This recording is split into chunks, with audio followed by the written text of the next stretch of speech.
Hello everyone, back again with movie and tune recap. Today, I'm going to explain an American comedy horror film from 2026, titled Scary Movie 6. Spoilers ahead, so watch out and take care. The movie begins in a bar in Manhattan, where Teyana Taylor is waiting for someone while texting him. She then receives a phone call from the person, and after a short conversation, she leaves the bar to meet him. However, the person turns out to be Ghostface, who tries to trap her in an alley. However, Teyana quickly calls out to some New York guys nearby. Ghostface stabs her, but the knife does not go through, and the New York guys then beat Ghostface up. Before leaving, Ghostface mocks Teyana for not winning an Oscar, so she hits him with her Golden Globe Award. It is then revealed that this is the opening scene of a parody movie called Horror Movie. The film is being watched by a teenager named Tuesday, who says parody movies are stupid and that she prefers elevated comedy while talking to someone on the phone. Suddenly, she hears a knock at the door, and when she opens it, Ghostface attacks her. We are then introduced to Tuesday's sister, Sarah, who is a drug addict. She works at a Final Destination-style theme park where the rides keep malfunctioning and killing people. Her boyfriend, Jack, is with her, and he is the most obvious secret killer boyfriend. Sarah and Jack later learn that Tuesday has been attacked by Ghostface and is now in the hospital. They believe the attack is connected to the original Ghostface killing spree. Meanwhile, Brenda Meeks has changed her hairstyle to look like Ma and now has two teenage children, Day and Brad.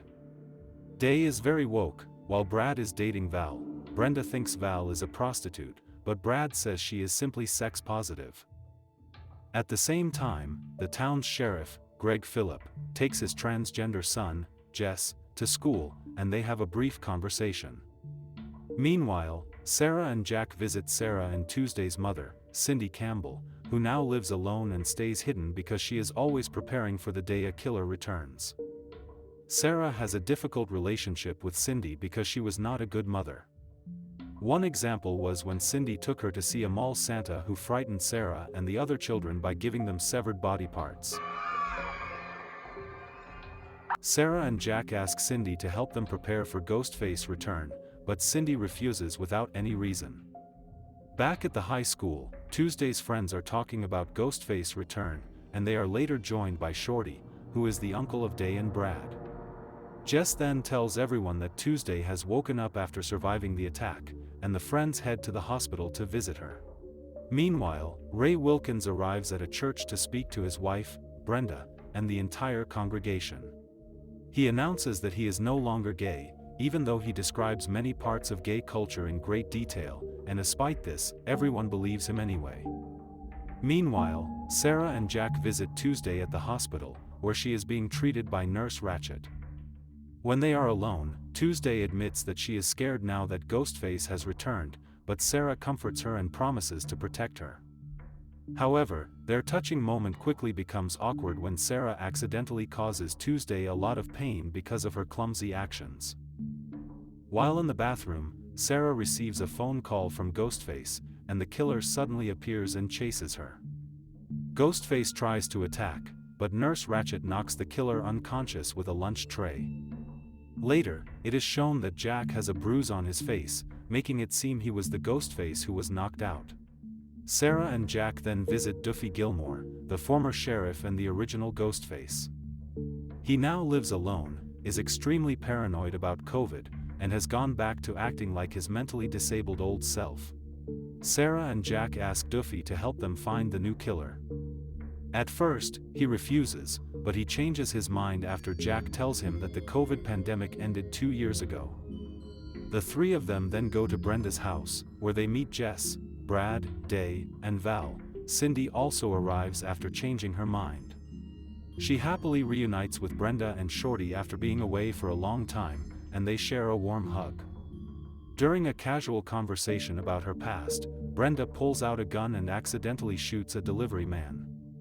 Acting like psychopaths, Brenda and Cindy laugh about it, drag the body away, and bury it. Back with the group, Day explains the rules of horror movies. She says Ghostface is likely targeting either the original survivors or the children of the original characters. Everyone then starts wondering who the killer is. they begin accusing one another, and Ray soon joins the group. When they decide that Sarah must be Ghostface, she reminds them that she was also attacked by the killer. Cindy believes the attacks on Sarah are only meant to lure her out of hiding, and this upsets Sarah, and she storms off. Meanwhile, Sheriff Greg is on patrol when he receives a phone call from Ghostface, who threatens Jess. Greg rushes home, but Ghostface attacks him. The killer stabs Greg, cuts off his genitals, and taunts him with them. Jess, who is home alone, also receives a call from Ghostface, and the killer decides to play a game by asking him a question. When Jess gives the wrong answer, Ghostface threatens to kill him. Jess quickly locks the door, but the killer still manages to get inside. Ghostface attacks and stabs Jess in the throat, and before dying, Jess tells the killer that he stabs like a girl. At the crime scene, reporter Gail Hailstorm tries to report on the murders of Greg and Jess, but she has to get past a crowd of influencers first. She also reunites with her former lover, Duffy, and the two share a flirtatious moment while she questions him for information. That night, Shorty is outside his house smoking a blunt when he sees Ray running outside with a male lover.